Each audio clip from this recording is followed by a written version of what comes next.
Welcome to Stu and the Nunn, an online show and podcast focused on national security, policy, politics, and selfless service. We are here to give you an honest opinion, a different perspective, and hopefully a few laughs. We do this by not only interviewing guests, but also sharing our own perspectives and asking you, the listener, to interact with us on our show chat room via our Facebook page and on Twitter.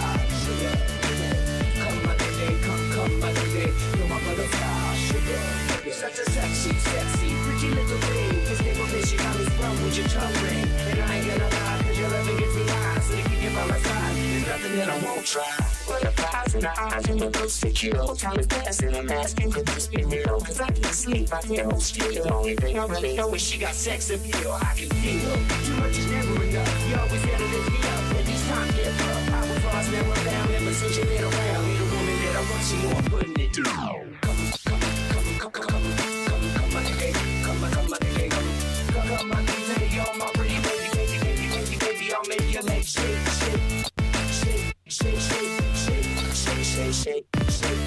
Come on, baby, you're my pretty baby, you make me go crazy. I don't deserve you, but that's it. Some kind of hidden message, just show me like this precious, so I guess it's true. But to tell the truth, I really never knew till I met you. See, I was lost and confused, twisted and used up. All right, everyone, welcome to another and a special episode of Stu and the Nunn. I am here with my good brother from another mother. We go way back. Amen, brother. Doug Mullen from Gear for Grunts. How you doing, Man, Doug?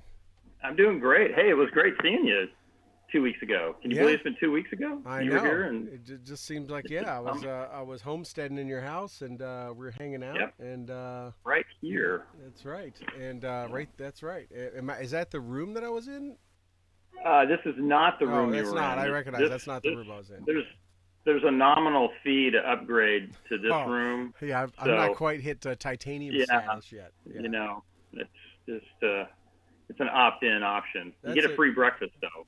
So yeah, you do. And all the showers you can take. So with that being said, good to see you. We were just together a couple weeks ago. We were when Toby and I were doing the Together show. You were actually right behind the camera with good old unpaid producer Rob. That's right. And Rob is on. So yes. Hey Rob.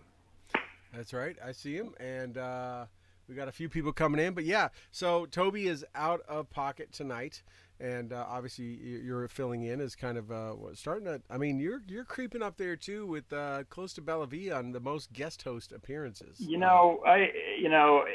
My only demand, as you know, is you play Crazy Town when I'm guest host. That's the one and only demand. I get to hawk my wares too, by the way. You do get to hawk your wares. Crazy Town that's your walk-on music. And the door's opening. Yep, and my dog. Closing. That's my dog. Now my dog is in the room now. All right. There she is. Miley. All right. Miley's here. All right. We are ready to start then. Yeah. So, right. And of course, I don't play the standard music as ever. I play a remix, trying to help Rob out and not get us kicked by copyright infringements and all that stuff. So I always try to mix some stuff in, use something different. I'm not sure it's ever helpful. Rob doesn't always tell me, but I do that for you, Rob. I try to make life easy on you by playing copyrighted music, hopefully in a weird format that it doesn't get picked up. But yes, right. You got to support your unpaid producer in unique and special ways, I guess. Besides food, shirts, and hats, which we do. But yeah, it's it's good to have you on. Good to have you as another guest host again, and good just to see you. No, I just saw you a couple weeks ago, man. I could see you every day, dude. I'd be a happy camper. I know. It would be great. We need to, move closer sometime. At some point, maybe, phase 3 of life or whatever, retirement years will be within, earshot. If I, disclaimer, if I could be so honest, twice you've tried to get me to move near you. Both places you've left, well, one place you left and the other one you're trying to leave. You know, you're not you're yeah. batting 0 for 2 on. You're like, you should move here, and then later like, this place sucks. We're moving out of here, and I'm just like, well, am I It's right? all true. Am I? Excuse me. No, I can't. I can't. You know me. I can't deny the truth is hard, and you got to deal with it. So yes, my Better Business Bureau advice to you has not been 100%. You know, my only defense is, you know, Austin's gotten weirder since we've been here this time. So in my defense, the conditions on the ground have changed. So as a good officer, you got to change the plan. The mission's the same. I just have to change the plan. We know we say in the Army, the enemy has a vote, and the enemy has made that place weird. You know, we were zigging, but now we have to zag. And some people are doing zigzags. I mean, so you know lots of that going on. So the plan is being altered on the fly. But yes, that is all true. Sadly, you know, if you're here 20 years ago, it would have been different. But yeah, you know, here we are. Yeah. And been there 20 years and more ago. And you know, when the worst thing on 6th Street was, you know, maybe having somebody try to bum money off you, or something like that. Now soldiers from Fort Hood. Now you got to worry about 17-year-olds from Fort Hood trying to shoot you up because they don't like how each other looks across the street. I mean, and I got out of there just in time, like hours before that happened. That's good. Yeah. Yes. And I was not worried about you. I was not sitting there when I saw it. Go, I better check on Doug, make sure he wasn't on 6th Street at 1:30 last night. I don't go downtown. No. I don't go downtown.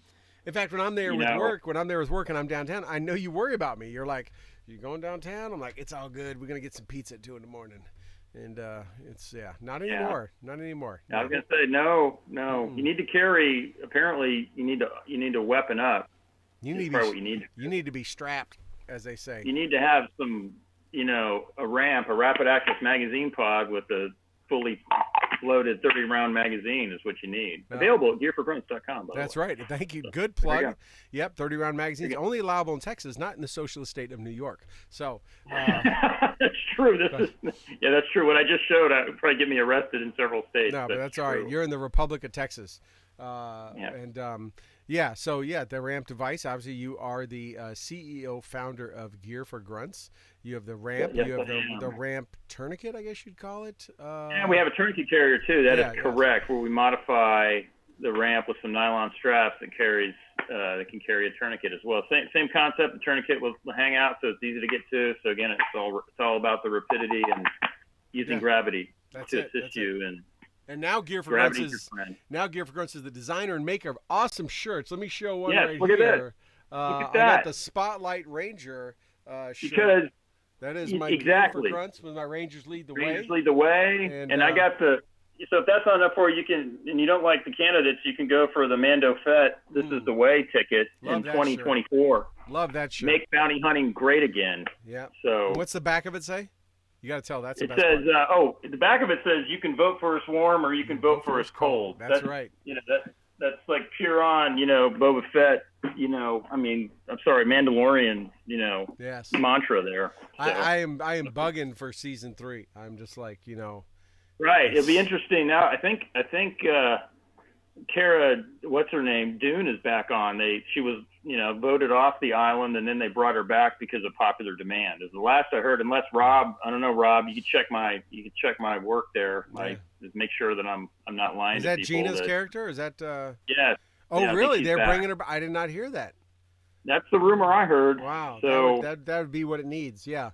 We're going to talk about woke and all that cancel culture stuff tonight for sure. So, just in areas I don't think we ever thought we'd ever have to talk about. But no, that's true. Yeah. So Gear for Grunts, great shirts. Get them up there. Thank you. You got a number of great designs made by Kermode Development Group. Collaborative effort between Gear for Grunts and Kermode coming together. Over here, you can see the Kermode logo. So I do got to call out, of course, Veteran Outdoors, BooHammer.com, Enlisted 9 Fight Company, Kermode Outdoor Development Group.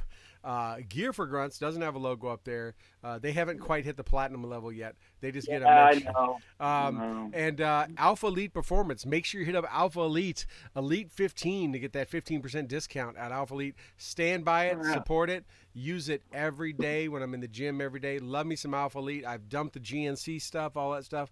Man, Travis over there, they make some solid stuff. So hit them up at Alpha Elite Performance, and Elite 15 give you that 15% discount. So Plug I forgot to plug the 20% discount at Gear for Grunts if you use the code RAMP20OFF, and it's never expires. So there you go. You've got the secret code now. RAMP20 off. There we go. RAMP20 off. All caps. Seems all like caps. I could make a joke out of that, but yeah. So there we go. You've heard it here first. If you are tuned in tonight, one of the people listening, RAMP20 off gets you 20% off Gear for Grunts. Secret right code. Here. That's it. That's it. That's right. Yep. But there we go, man. It just keeps codes coming out of everywhere. But I tell you, But so what's going on there in Western New York, dude? We're is there back any hotbed issues there? Back in the upstate studio, northern studio here. Yeah, it is. We went from a high of 61 yesterday to 83 today. So God continues to have fun with Western New York, and like heat, no AC. So. Well, I'm going to trump you if I may use that term. Oh, by all means. Okay, it's 93 mean air temperature here. However, the heat feel is 102. Yeah, glad I got out of there. Actually, one day when I was down there, it was 104. I walked across over to the HEB, right? And I was like, man, it's toasty out. Like it's not for the faint of heart. Yeah, for the next about 3.5 months. That is correct. Yep. So no, doing good up here. I mean, a lot of news being made. Some of it's gone national. Our governor has, the supreme leader, Adolf Como, King Como. He's got a number of names. He's lifting all the restrictions. He's lifting the emergency order for New York. Everything's opening back up. What a pal. The downside is stand-up guy. Yeah, the downside is that when he lifts this emergency order, which I think ends today, I can't remember, but I think it ends today. Then alcohol to go ends, right? So since pretty much COVID's been in, right, you could do a food to go at Chili's or Fridays or wherever, and literally get margaritas in big sippy cups with a straw, like you were hitting a 7-Eleven outside of Killeen, Texas, and you could not know anything about that, and you could literally get a margarita or a cocktail to go. They tell you don't drink it in the car, but now, I guess, whatever. Yeah, so I don't know how they ID'd people. I mean, I got a couple things. I don't remember them IDing me, but obviously I could be very well mistaken for under 21. But that is true. That's ending. So I think a lot of New Yorkers are happy that all this stuff is ending, but they probably would have liked to seen that stay.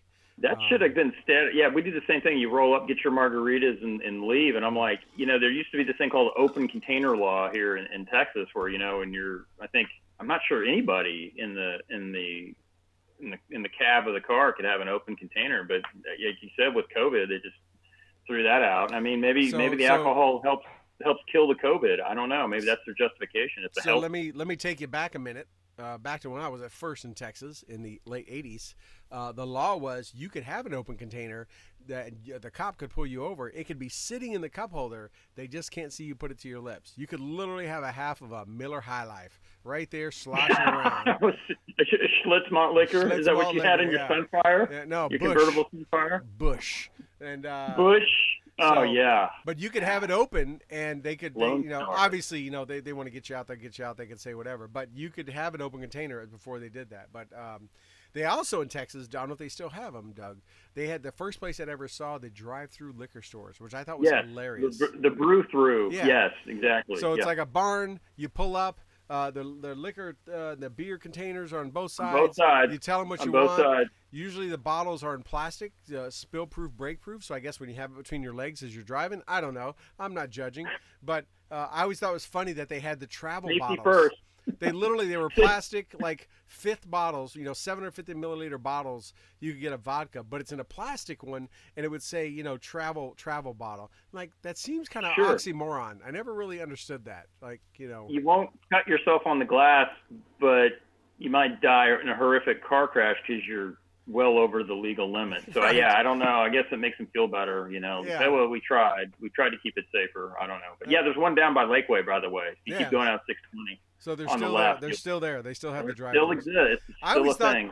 I always thought that'd be the best place for a cop just to sit next to. Like, my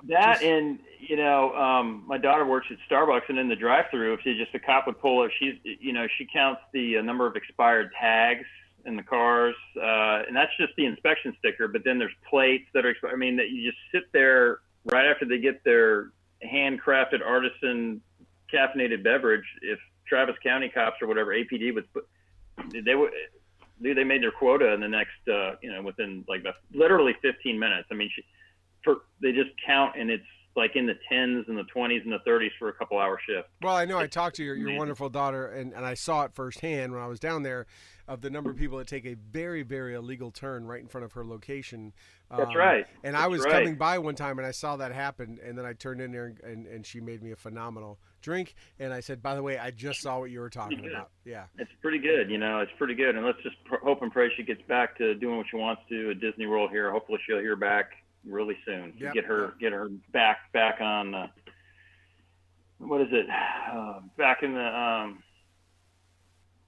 whatever. I know you lost me. Okay, so since we're talking Disney, let's back in the saddle. Yeah, that's what I was. I didn't know. I thought you were saying something specific to Disney. So no, I wasn't. So speaking of Disney, let's talk woke. And let's talk about nice segue. So, well, you and I are both. We've served together. For those that don't know, that are watching, listening, right? We served together many moons ago, right? In the early 90s. In the 90s, right? So. Yeah. You were my platoon leader, my leader, my fearless. Hey, call me sir. Yes. Call me sir. I followed you anywhere you went. I never gave you back talk. I never gave you lip. I just said yes, sir. And I knew everything, right? Yes. I knew everything. You didn't need to do anything. Yeah, you sure? Why would you need to think, Troy? You sure thought that? Wherever it went. I kept telling platoon sergeant that all the time. He knows everything. You don't really need to. Like, you could just go sleep in your Humvee and just old Frank Wilkinson. Yeah. So anyways, we were very close to the military, obviously, and what we're seeing now is yesterday, we're seeing all the woke stuff, the cancel culture. We see about the critical race theory being treated. We've heard numerous stories. Senator Cotton and the guy from Texas. How can I not think of his name? Crenshaw. Crenshaw. Both who I've met, and I just can't remember his name. Both those guys, getting multiple letters and notices and a lot of correspondence from those in the military talking about what's being pushed down. So yesterday, Doug, General Milley and Secretary Austin. And look, Secretary Austin is appointed. He's going to follow lockstep with whoever appoints him. But General Milley has been a lifelong career general. Served across so many commands and done so much. Right. And he was up there, and I'd like to get your perspective and just kind of reflection on what he said and some of your thoughts around that. Well, I did see that, and he was. I'm not sure who asked him. I don't know who it was, but and he went off. I think what he thinks about CRT, critical race theory, and in general, Milley kind of took it as I studied, Marx, I studied the Communist Manifesto, but I'm not a communist. And then he tried to go into this thing about how it's good to know other theories out there and how it helps you understand the state of the current country and somehow, helping the troops understand the country that they are to defend. So I was like, man, you went around a long way there, General, and I'm like, well, okay, that's fine. Well, why is this being like almost trained to soldiers? Isn't this just a distraction from readiness and other stuff? And if why can't troops read it on their own? Aren't they smart enough if they're interested enough? Why do we have to force it upon them? Yeah, let me jump in. So he said that I saw just clips of it. I've been swamped and I haven't had a chance to watch it all. But so he said they were doing this so soldiers could better understand the country that they're sworn to defend. Correct. That is correct. And what is it that they're trying to learn for the first time? Well, he went on this sort of justification, and slavery, and then the Civil War, and then the Civil Rights Act, and it's almost like I think he was trying to connect CRT to like a long march towards so whatever. I'm going to play devil's advocate. I'm just going to play whatever here. We'll just go kind of back for. So, is the military taking in soldiers now that don't have a basic high school education? Right, number one. Number two, and you don't have to, these could be rhetorical, right? You can two. Is the basic high school education or the minimum GED standards, do they not teach American history? It's somewhere in the length of middle school to high school. Or is the U.S. Army only recruiting soldiers that have lived on remote islands or under rocks? How in the hell do soldiers of all, and I'm assuming they're just not focusing on privates that just came in the Right. last 90 days. Right. We're talking soldiers that have served years, if not careers, in the U.S. military that need to be taught what racism is and what Right. and what this country stands for. If anyone understands and knows the history of this country, there's actually two populations of people. One are people that become citizens here, naturally citizens, because what they have to study and memorize. Anyone that's went through the citizenship process that wasn't just Right. born here knows more about our U.S. history than almost anyone else. So between that and soldiers who required readings, they tend to be the type of genre that studies history. They study not only warfare history but our U.S. history, and they kind of have They kind of have some intelligence about them by virtue of their upbringing and their education to know the good and bad part of this country's history. Right. Why would they? I mean, I think I fought pretty good in a couple of wars, and I served, and you served, and many others, without being reminded. It has nothing to do with the lessons that I hope we've learned from this country. Because honestly, and I know I'm ranting here for you, Doug. No, go ahead, rant. I talked about this a couple weeks ago, I think, with Toby.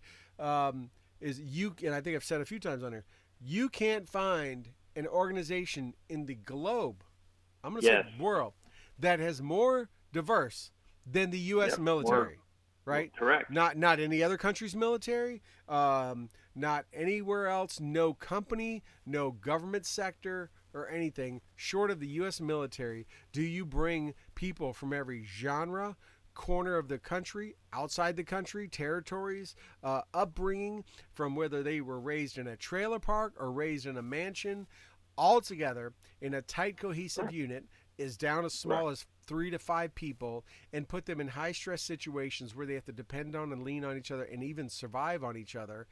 There is no place.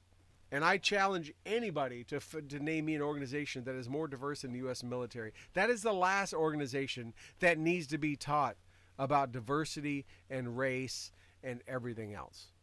Right. And no, amen. And then, here's so if the country's so bad, it's been, systemically slanted to certain groups or whatever the whole time and everything, and continues to be. What are we fighting for? What are soldiers defending? Why would they defend that, Troy? Why? It's almost, I don't get what, isn't that important? Isn't that don't we have, did they get rid of the EO office? Every unit has an EO rep. Every battalion and above, I think even the company level, if I remember right, I've been retired a few years, has an equal opportunity rep. There are manuals and regulations written on this. There are soldiers that paid full time at division and corps level headquarters and higher to run EO offices, right? To make sure that people are treated fairly, all that kind of stuff. Again, there's not even. Most companies have nothing like that. They support it. They got a placard up on the wall about labor laws and equal opportunity employer because they have to, right? The U.S. Army invest in it, and all branches. Should I say? I don't mean just U.S. Army. All branches invest in it to have this represented. It is just that is a slap in the face. By the way, I always refer to him as General Scorsese because the dude got the Martin Scorsese eyebrow rolling all the time. That dude is straight up Martin Scorsese. But it is a slap in the face from him or Secretary Austin to imply that it's as bad, as much of a slap in the face as running through the National Guard soldiers that went down for the made-up threat in D.C. in January and rechecking all of them for extremist ties, and by the extremist ties were only to what they considered far right extreme, not other extremes. By rechecking all of them and verifying they were clear to be down there, they didn't have some kind of ill effect. I mean, it's ill intent. I mean, we know you're in the military. You don't get paid to have an opinion, right? You follow orders. You raise your hand. People go to war. They don't necessarily like the war. Maybe they don't even believe what the war's about. But you don't have an opinion about it. You execute the orders by the commander or the chief. You may not like the commander in chief. You still do the orders you were told to do. When you retire, you get out like me and you. Man, we can opinionate our butts off. That's okay. That's right. We earned that right. But there were missions that I did. whether they were training things that I didn't agree with, I didn't like. So I didn't get a choice. I didn't go to the battalion commander or the first sergeant and say, yeah, I don't like this field problem. I think this sucks. I think we're done with this, right? Yeah, I'm not going to participate. Right. Just like right. I don't go to, just like I don't sit there and go, man, I'm not deploying on. I'm not going on this deployment. I don't agree with it. I don't, whatever. I mean, you can do that, try to run a Canada, and you get in trouble and stuff. But that's not what you're there to serve. Lawful orders, and the military's built all those things. You have to follow. They can't be unlawful. You follow the orders of your commander and up to the commander in chief. That as long as they're not breaking laws, I mean, that's what you're there to do. No one's going to do anything different, right? I mean, it's such a slap. It's so demeaning to our U.S. military. I can't believe a wearing 4-star general would say something like that. And then you got again. So now you got like, what? So other soldiers looking over their shoulders, like having amplified concern over this guy or that guy. I mean, what's that do to the mission, the unit cohesion, and then I have doubts whether the country's even good at any level. Then what are you defending? What are you going to do in combat, Troy? If you're like, what you think you're fighting for isn't worth fighting for. I mean, I don't get where this is going. I don't see how it's. But like to your point, yes, the military is about as diverse as it can get. I was even nominated for an NAACP award when I was teaching ROTC, just because of where I taught ROTC. So I just don't get, and like you said, it's so frustrating and insulting to all concerned because, morale is already down enough, and then you have your top general saying, you're not smart, and we need to teach you about history. You're going to learn about this and why you're white. You're racist because you're white. You're secretly racist. You don't know you're racist, but you are because you're white.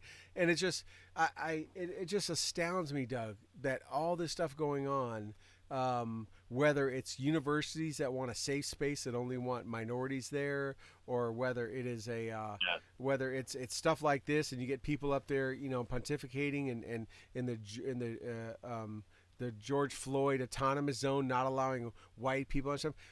How has everyone forgot the pretty much informal leader of everything with civil rights, or formal leader, Martin Luther King's words when he talks about being judged by the content of your character, not the color of your skin. All of that, including affirmative action, goes in the face of those exact words. And I'm like, I love how people love to have a picture of Martin Luther King. They love to go to the statue and monument, yet they refuse to live by or follow his guidings and principles that became his charter, right? It became the mantra by what he's known by. And it's just like, you can't have both, right? You can't do both. And I mean, is this how heaven is, Troy? Or is heaven like subdivided into certain groups or something? If you ask Mormons or Jehovah's Witnesses, they will say that. That's actually the kind of their belief. I should say, all right, let me make more specific. And if you're one of those faiths, Protestant, if you're one of those faiths, if I got it wrong, let me know. But I've talked to enough people, I know that's kind of how that rolls. But I have a big thing in theology. I love studying it and stuff. So it's not, right? Just like, think about if we and you were talking, we're sitting around, which we do a lot when we're together, and we talk about soldiers we were with and guys that we serve with and stuff. When you mentioned this guy or that guy or whatever, I never thought, oh, that was the black guy. Oh, that was that Mexican dude. Oh, that was that Puerto Rican, right? We laughed at the soldier, right? We didn't know what that guy was. This or that. You don't think about that when you're training, right? On the weekends, you everyone kind of hangs in the same circles of people that have like interests, right? And some people go hang with this group of people or go with that because that's their friends and they have mutual things that they're into. But when they're together and you're standing in formation, right? And you're standing that first formation about the 2PT, when you are out in the field and you are trying to race and get a gun up or bound to an objective or something like that, or we're taking it all the way to where you're on a battlefield, right? And you're pulling a dude back. You're not like, oh, that's a black. Oh yeah, wait, I got it. No, you're like you're crying over each other. You're doing whatever you can to save that bleeding. life. Yes, you're bleeding. I mean, it's not. Yeah, it's not like, well, I was gonna pull that guy out, but that's a black guy or that's a Mexican dude or whatever, or minority saying that's a white guy. I was not gonna. No, exactly. Because you're soldiers. Right. We all bleed the same. We all wear green. And we all bleed red, right? And big green machine. And it's just like No one thinks that way. It's like when the thing came out a couple years ago on the naming of the bases, right?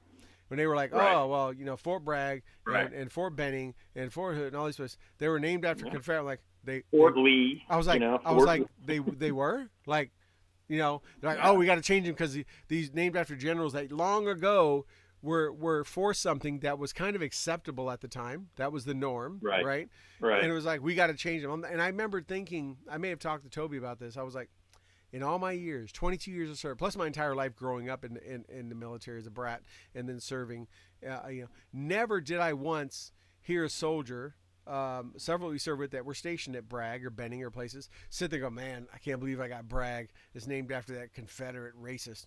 Like, right. No one, Right. they're like, I got the Bragg. Crap, I got to go back to the 82nd. Or, I'm going here. Oh, I'm going to end up in that unit. No, I mean, it wasn't even if you would have told me back then, hey, it's named after, I'm like, no, it's not. I'm like, and I say, you could ask you could ask most black soldiers, they'd have been the same thing. Like, no, it's not. Like, what are you talking about? So let's take a step back, Troy. So why did they name bases in the South after Confederate generals? I mean, besides the slavery issue, technically every single one of them was a traitor. They all fought against the United States of America, so you can make that argument as well. But my question is, why back in post-Civil War did they go, oh, why didn't they make Fort Benning? Why didn't they just call it, let's call it Fort Lincoln, and we're going to put Fort Sheridan over here. We're going to put Fort Grant over here. And, all these Union generals, Fort McClellan over here, whatever, right here in the Deep South. Why do you think they didn't do that, Troy? I'm just curious. Well, I don't know if you have the answer and you're just asking me. I believe I have the answer. I do know most of those generals were graduates of West Point. They were. That is true. They were U.S. Army. A lot of them, both the generals on the North and the South, were in the same graduating classes together. Correct. Lee and Grant knew each other. Like, they all knew each other. They all were within a couple years of each other. That's another reason why I believe in my study of the Civil War. A big reason why it got drawn out so long. They knew what each other was taught, and they knew each other's tactics. It's like they knew how to they knew what the other, we always say, right? You try to get in the mind of your enemy and think about how they would think. So we always do that, right? We war game and we try to think, if we do this course of action, which way would the enemy go? Well, if you have served and you sat in the same classroom learning these tactics. Dude, and he might be your friend. He might be literally like. So I think maybe that's something to do with it, but I don't know. I want to hear your answer. I think because I never thought about this. So now check it out. So this is what's interesting. So I think the same type of people who are against it now were of the same mind, same kind of personalities then, because they wanted to bring the South in, right? They we got to integrate the defeated Confederate states. So we don't want to agitate them. So that's why by they calling named it. them. Yeah. Let's call it Fort, Sherman right here in Georgia. The dude who freaking burned this Atlanta. place. Yes. Yeah, the March to the Sea. Let's march. They could have done that, right? They could have gone that way. That makes sense. I never thought about that, but yeah, why? That's what it was. Yeah. Because we're a couple generations removed, and there was, and they were probably worried about an insurrection going on. They already had rebel ranger units type, with Nathan Bedford Forrest, those kind of guys. Right. So the Union was like, oh, dude, if we piss them off, we could have a running insurrection for years, and a low intensity like a pre-Vietnam low intensity conflict, partisan type, blowing up railheads, attacking, occupying Union soldiers. So they go, hey, I believe I know, Rob, you can look it up. I bet that was the thinking. And then people forgot, and that whole part is left out, Troy, this whole thing. There was a reason they did that. And, they didn't want to have to, the United States Army didn't want to have to leave 50,000 troops in, parts of the South to keep this, and No, they that don't want to occupy. that makes good sense. I never thought about that, but that would be like, yeah, why would they name it Fort Sherman? Especially after what he did to actually the So, city of we Atlanta, better, which to the city of yeah. Atlanta, which I would be if he had not done that, I would probably be multi-rich and on TMZ all the time. Just a little short history there, but had some money, had a lot of family wealth gone in those flames, but. So, that's people don't talk about that. So yeah, so it's like, hey, we're paying homage to your leaders. We're going to name this base because you're right; they're only in the South, right? And right. But all that time eroded away. No one thinks about that. Right. No one thinks about. No one remembers. I mean, I knew there was a general. I knew there was a General Hood. I knew there's a few of them, but I just never took time. Nor did I ever care why Fort Bragg was called Fort Bragg. Fort Polk, named after somebody. Fort Polk. Yeah. Right. Yeah. But my point is, I never saw eyes roll. Exactly. I never heard a sigh of any soldier of minority that was stationed, anything around those bases thinking, oh man, I'm at this Correct. racist base. Yeah, they should have taught that stuff. They should have said, hey, welcome to Fort Benning, named after this dude who did this other stuff maybe for the United States Army, say in the Mexican War, right? Like a lot of those guys fought. Lee was a big hero in the Mexican War. And then the state was more important than the country back then. So that's where their loyalties were, blah, blah, blah. So then it just give you like a 5-minute, course on that's the way to, But you know why they didn't do it? Because it was irrelevant to the current time mission, and honestly, that would just stir up more stuff, which has been what's happening for the last number of years. That's exactly right, because they were like, hey, I got an idea. Maybe we should focus on training and combat readiness as a priority and as a constant, right, versus all this other stuff. Because what they focused on when you came into the replacement at Fort Hood, you were at the replacement. What they had right next to the replacement was the chicken farm, which is where if you got confinement, where you kind of went to prison at, and you watched people over there getting smoked, and we're like, hey, if you get, and they're like, oh, and by the way, that's where you get your TA-50, and that's where your unit's going to be, and that's it. Move out, draw fire, go to your unit, and soldier. Right? That was it. Right. It wasn't, hey, this base was named after this dude that did something during a time that was 100% acceptable, the norm, and the way things happened, right? All this backwards, all this cancel culture, all this stuff is, if it isn't hindsight 2020 or Monday morning quarterbacking, I don't know what it is. It's easy to look back, right? Doug, you and I are the same age, raised around the same time. When I show my kids, the Jeffersons, All in the Family, Good Times, Sanford and Son, their mouths drop. I mean, I've taken pride in sitting my kids down, watching some Nick at Night and showing it to them. And I'm like, this is what it was like. No one really got that wrapped around the axle, and everyone laughed at everybody. And that's just people being people. And we could all understand, there's stereotypes, but there's stereotypes because for some part, there's some truth to them. And they made fun of white people. Yeah. The Jeffersons, remember, they always made fun of the white husbands, the neighbors next door, the tall dude. They always making fun. I mean, he was always like the butt of the joke. Right. You look back, go, okay. You look at old Saturday Night Live skits. You look at all kind of stuff. It doesn't mean we were brought up terrible. It doesn't mean people that watch those shows.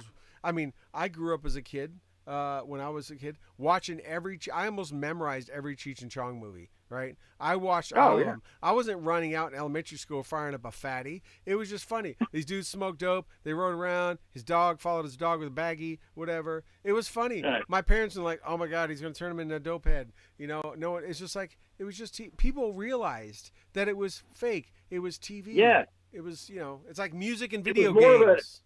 To me, it was more of an anti-drug thing because I'm like, dude, I don't want to be like. Yeah, those guys, God, So, but yeah, it is amazing.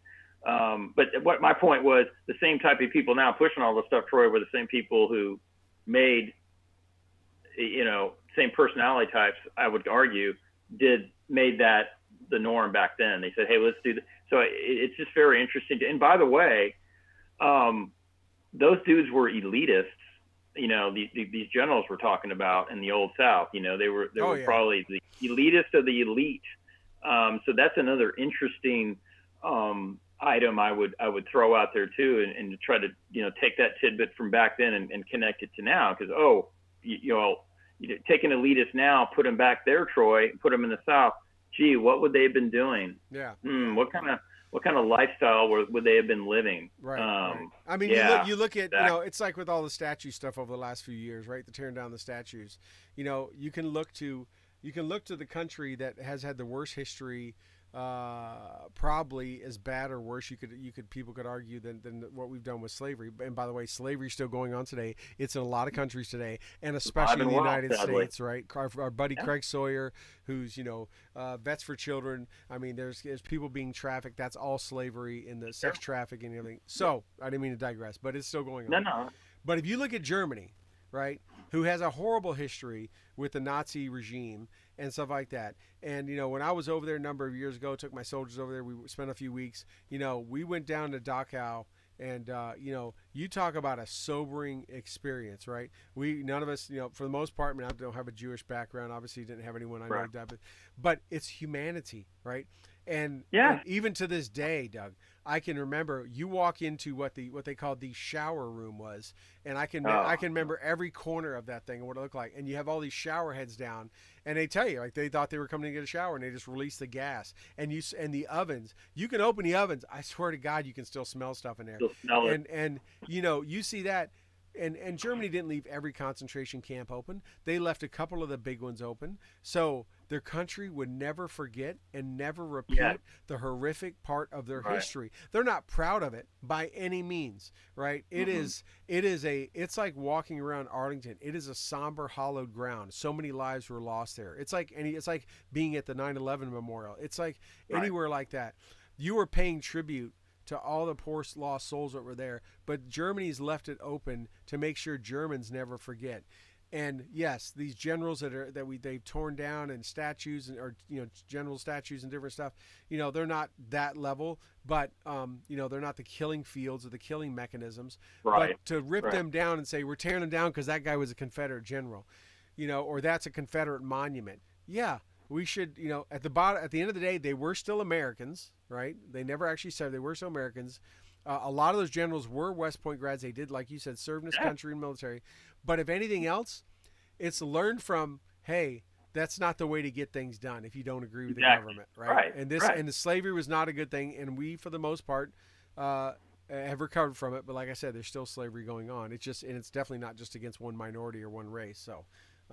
No, it's sad that they want to erase this history because what's the saying, right? You tend to you have the doom to repeat itself, right?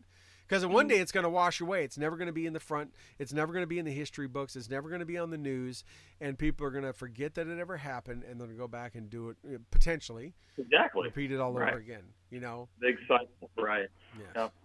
Yeah, it's terrible. All right. But so we hit on a lot of things. Anything else on that before we jump on another topic?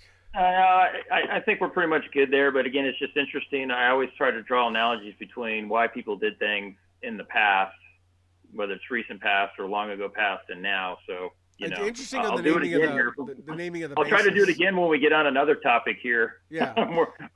Interesting on the naming of the bases. I never thought about that. They were kind of, I guess, for lack of better terms, pandering to the South population. The word would be being inclusive. Oh, is that what it is now? Being inclusive to the South, so. Or is it showing? Is it showing equity? That's the other new hot word, right? Sure. Yeah, I don't know if it's equity, but if you look at if you really, I don't know, I might upset the people, but if you look at other usually civil wars are like the worst. It's really weird how bad they are and how savage they can be. But I'm sure there were abuses. It's just human nature, unfortunately. But we didn't. The Union didn't line up former Confederate soldiers by the bushel and just execute, just keep acting, which has happened in other civil wars. Like, the winter would do that a lot. And so, the good news is we didn't do that. And, I think they took a loyalty oath or something, hey, line up, do this and then go home, Right. Go back to your farm, which is what they were doing before because they weren't professional soldiers. Yep. They were go back to your home. Exactly. That's exactly right. The only professional soldiers may have been the generals and the colonels and stuff. So on another topic I want to cover, we'd be remiss not to mention this terrible tragedy in Florida. This has just been, I woke up this morning seeing, I'm like, what, some building collapse, whatever. Kind of been watching all day. I was on earlier today in WBEN with Dave Bellavia. We were talking about it, and I mean, it's just it's horrific. I was like I'd mentioned him like I'm like just the image of it just to me it brought back. I mean, he brought up Kobar Towers, but also brought back to me Oklahoma City bombing. I mean, it's just the whole the whole sheer of the face building gone. But I guess I was reading some reports earlier that some engineers or different people had warned about this building sinking for like since I said since the 90s or early 2000s that they had warned, and it's right next to the ocean, and right now it looks like the most plausible reason would be a sinkhole. It opened up, and obviously it can't support. That's what happens in Florida, right? That's the thing. I did just read something or say earlier that they have that they had noted and had been marked that this building had structural and sinking foundation problems. So I'm sure lots can come out of that. It is the last I heard was still 99 unaccounted for. Yeah, that's what I heard too. It's just horrific, man. That's just unbelievable. Some great stories of rescue and hope, and I guess they're still finding potential survivors. Pray for them. But I mean, I guess if I were to take anything from this, it would be that and we've talked about this before. Is right now those people down there. I guarantee you they're not looking at whatever's race is. They're not worried about They're not worried about what the View is saying. They're not worried about anything right now because they're focused on the most important thing and that's life, survival, family, friends, and just serving life. Exactly right. Getting people out of there. Absolutely. Getting them care and everything else. No one's out there throwing bottles at the cops trying to rescue people or the firemen. I guarantee you they're not protesting those firemen. They may do that at other times. But, when push comes to shove, whether it be attacks on this country or a horrific, thing like this or a natural disaster, all that BS goes to the wayside about, whether this is your career job or I think you kill these kind of people because you're a cop or whatever. Right.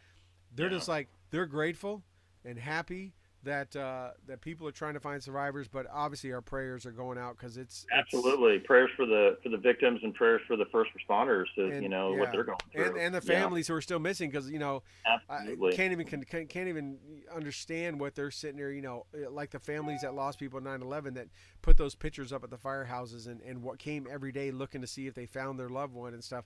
I mean, these people are going through the same thing. I mean, it is it's I guess if it was a sinkhole, it was kind of a natural thing that happened. It wasn't a man-made attack, if that's what it was. Disaster, right. And from the aerial photos, I heard they quickly ruled out any kind of attack. And from the aerial photos, you could tell there's nothing that signifies like it was a bomb or explosion. So right, that was pretty bad. But I just want to bring that up. We're definitely keeping an eye on that, and hope people are just ask you to fall to your knees and pray or whatever you do that is listening to this, that just hope that more stories of miracles and stuff can be found for sure, because that is just that's pretty bad. But honestly, so we're gonna pivot again to the president. There you go. He's like herpes, the gift that keeps on giving. He just never goes away. Blazing a trail. I don't know, did you hear about the nukes and F-15s? No. Are we deploying those somewhere or what? No, well, they might be deploying them, just not OCONUS apparently. But yeah, something to do with, I think it was yesterday's. He gave a briefing on gun control and some new measures or whatever. But during the course of that, it was something to do with you need more than an AR-15 to take on the United States government. You're going to need more like F-15s and maybe some nukes. Correct me, Rob. Am I butchering the president's words there? But that kind of reminded me though. Let me do another history analogy real quick. When you talk about nukes, so I guess it's almost like the Stilwell doctrine, right? Like, you go ahead and try to do an insurrection, we'll nuke you type thing. I think he actually said that. So I'm thinking about, so nuking American citizens, even they're joking about it, which isn't even funny. So they'll talk about that flippantly, but now, it makes me think we're coming up on 76 years of Hiroshima and Nagasaki here in about 2 months, right? The first wartime use of nuclear weapons. But I don't want to get into the pros and cons and whatever, but I know every year that comes up, well, we didn't really need to nuke Japan, we should have just gone forward with Operation Olympic. By the way, look it up. Every unit from Europe was going to probably deploy there right after Germany surrendered. I think it was going to be a 5-year plan. There was 1 million projected U.S. casualties. Of that 1 million, I don't know how many were KIA projected versus wounded and everything else. I think on the order of projected Japanese casualties, it was like tens of millions. But anyway, the only reason I say this is because every year there's the Monday morning quarterback. Well, they shouldn't have done this and they shouldn't have done that. And then I immediately thought of that, Troy, when I heard POTUS talk about, I'm like, really? And it's the same people, Troy, who would say that. It's like, oh, nuking Japan, bad, but oh yeah, that's funny. Yeah, we should, nuke wherever the hotbed, Troy. I don't know where it is because I wouldn't know. I have no way of knowing where the insurrectionalist headquarters is in the United States. The QAnon. Yeah, is it in Western New York? Is it in Central Texas? Is it in? I don't know. I just don't know. So, again, I just think about it because that's the same kind of people again. It's like, okay, doing it here, yeah, that's horrible. Oh, but now it's actually, I guess, potentially plausible. I don't know. It's he made this announcement during his big gun anti-crime going after the gun dealer speech. Yeah. Now, was that the same one where he was that yesterday? Was that the one today where he was whispering into the microphone like today was the whispering about I got you 1.9. It's just like this. It's all creepy. I thought he was $1.9 trillion. I thought he was doing an impersonation of a brick from the middle. And yeah, exactly. Like 1.9 million trillion. That's what I thought. I'm like, he's doing the brick, man. He's throwing a homage to the brick. Show all the time in reruns. It's awesome. But yeah, so that means 1.9. Let's talk about that. 1.9 trillion. I can't even count that high. I can't even fathom that. But that means 1.8 trillion is going to somebody, and they might spend the 0.1 on infrastructure. Yeah. I don't know, because remember, I saw him. He said he wrote the environmental law. Yeah, I wrote it. Yeah, he's doing all this creepy stuff. And then, but didn't we? I thought we had back in 2009. We had the shovel ready jobs program. It was supposed to be for infrastructure and a bunch of those are shoveling. Is it every 10 years we have to have another couple trillion to keep whoever in business? Well, anyway, pork projects and all those riders on the defense bills and stuff have gotten enough negative name now. There were no, so now they just call it infrastructure, right? Everything's infrastructure. Yeah, everything's infrastructure. Right? That's correct. Before infrastructure was roads, bridges, right? The infrastructure, the backplane of what this country needs to move and conduct commerce and move merchandise and do it safely. No, you're exactly right. It's expanded. Infrastructure is everything, right? And if they can tag it onto it, that little shrimp running on a treadmill, that's infrastructure, right? He needs. Yeah, and then again, I think about things too, Troy. So he likes to talk about F-15s. So then I start thinking, well, let me think. F-15 went operational mid 70s, 75, 76. That's not still that's not still being used, right? I don't think so. Yes, it is. I think they're coming out with another generation of F-15s because of costs. I thought the F-22 and F-16 and all those replaced. No, they can't make enough of them because they're cost prohibitive. Because economies of scale is lost on them. Because the more you make, the cheaper each copy comes. But anyway, the only reason I say this, Troy, is because President Biden was elected to the U.S. Senate in 1972. Yep. Yes, that's right.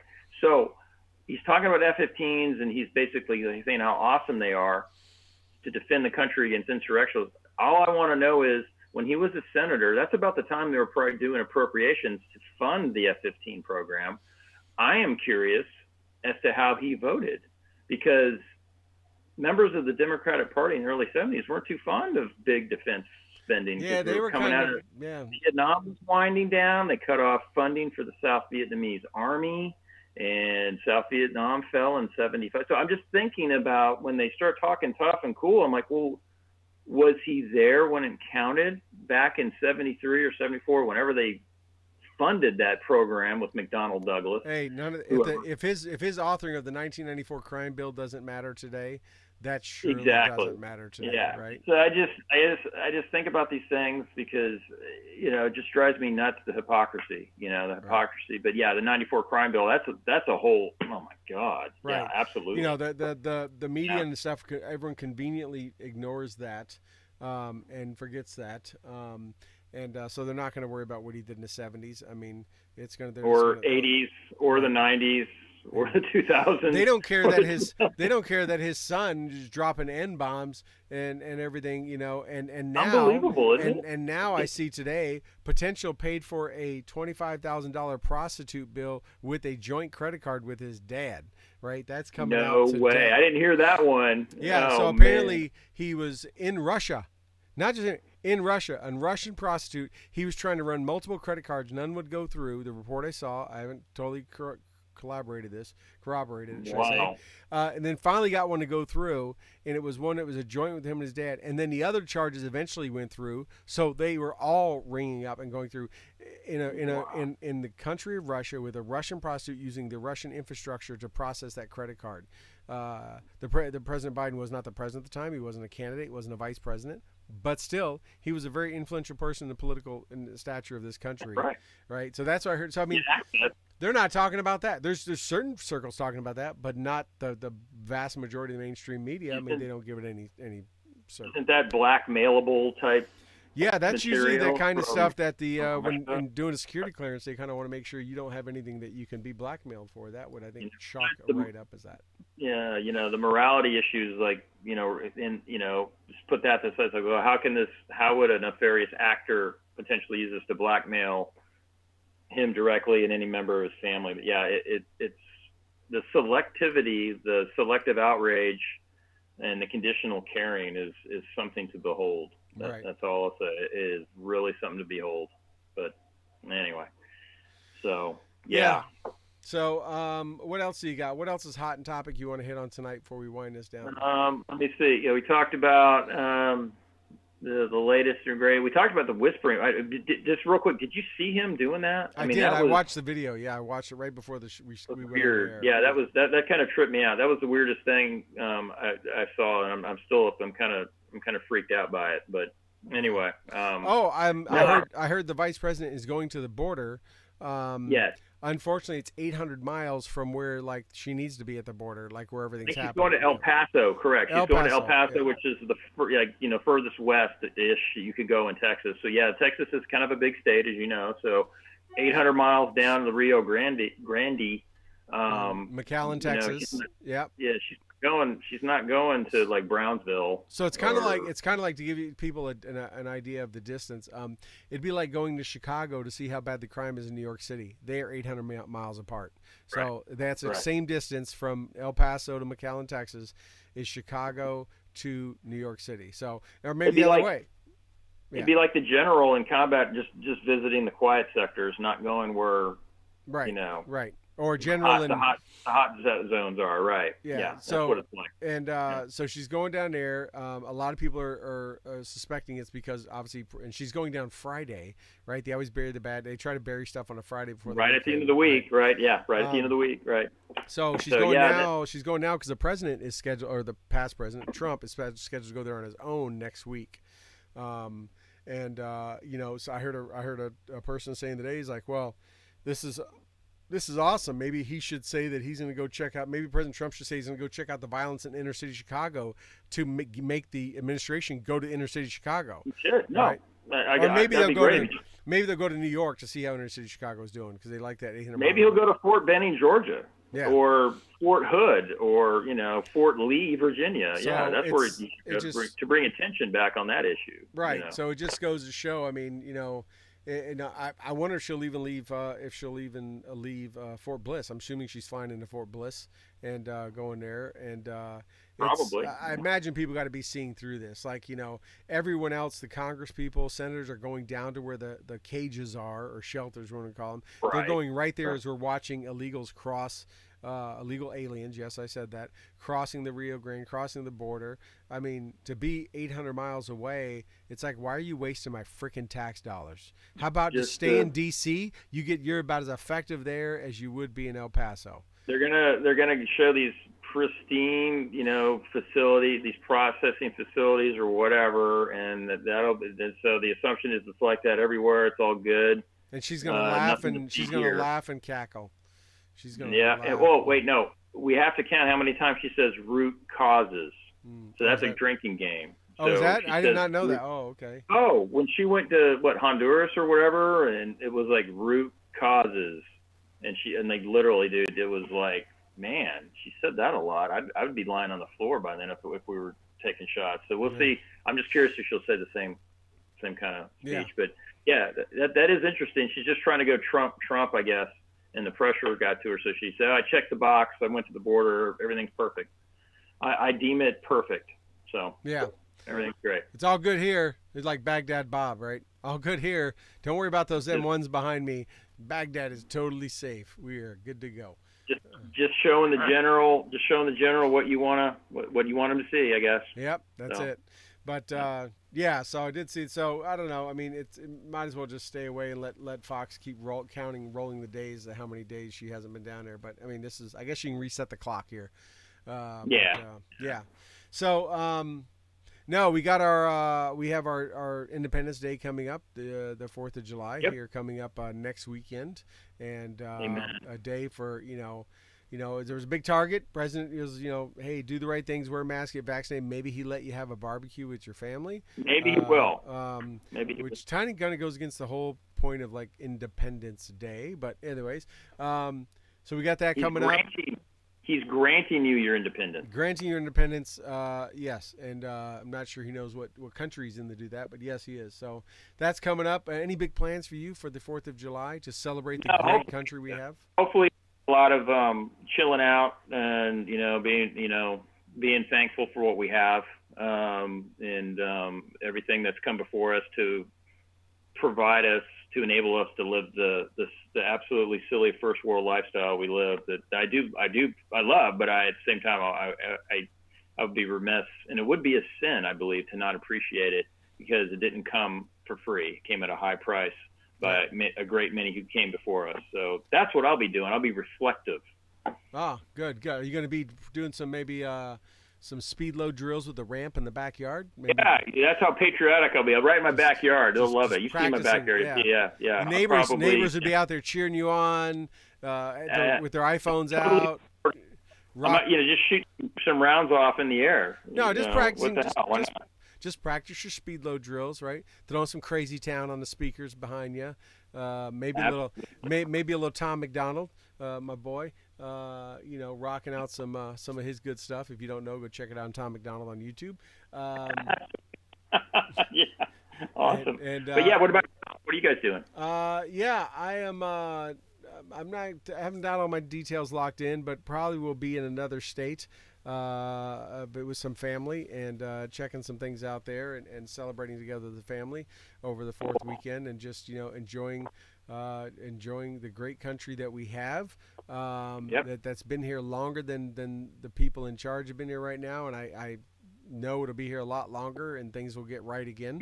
And I don't mean right by a party, but just get correct again, because right now it's definitely, in my opinion, not going on a correct path. So drift. You're correct. There are many that have walked before us that go back to history of this country that have given us this country that we have. There's been low times and high times in this country's history that people thought it couldn't get any worse than this. I mean, how much bad? I mean, and then it's bounced right back. And I think it's just going to continue to do that. We hopefully learn our lessons each time and try to improve on that. We don't erase the history and know that we can't repeat that mistake again. So I'm just going to go, hey, what an awesome freaking country we have. It's awesome because everybody wants to come here. Everyone. Nobody wants to leave. The people that threaten to leave, like go to Canada, never do. They're still here. They're all in Hollywood. They never leave. But did you lose audio? You're reconnecting. Okay. Yeah. So I see you reconnecting there.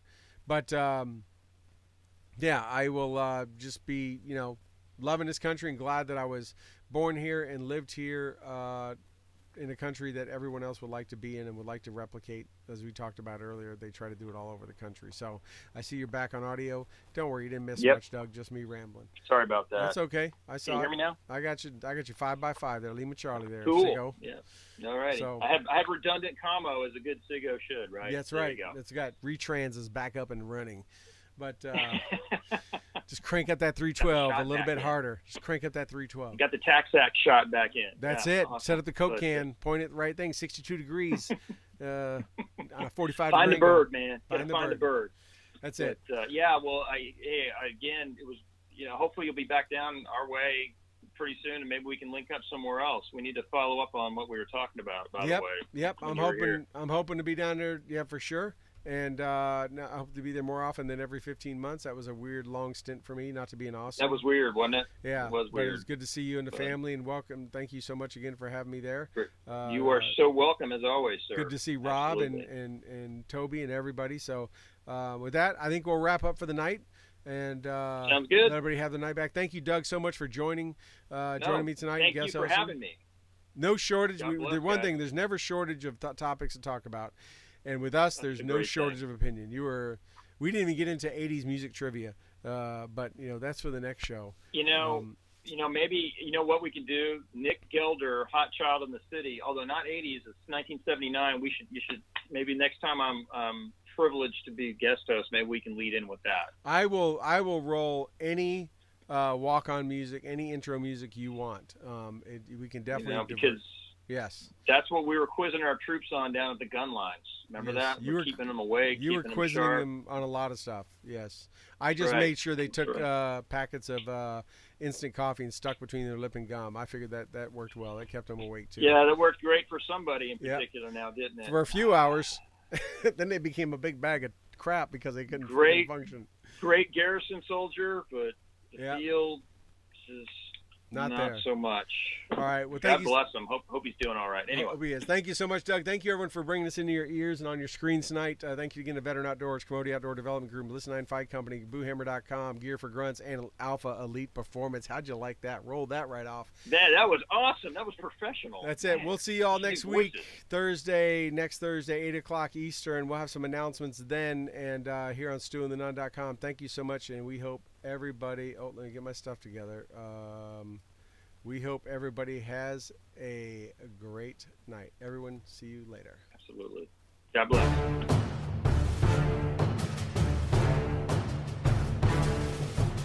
Well, that wraps up another episode of the Stu and the Nunn Show, and we hope you had as much fun listening to it as we did hosting it for you. Don't forget to like our Facebook page and follow us on Twitter. You can find all these links at StuandTheNunn.com. We will talk to you again next Thursday at 8 p.m. Eastern, 7 p.m. Central. Also, we'd like to thank our sponsors, Commodity Outdoors, Veteran Outdoors, and Listen 9 Fight Company, Warrior Media Solutions, and BooHammer.com. Thank you again, and have a good night.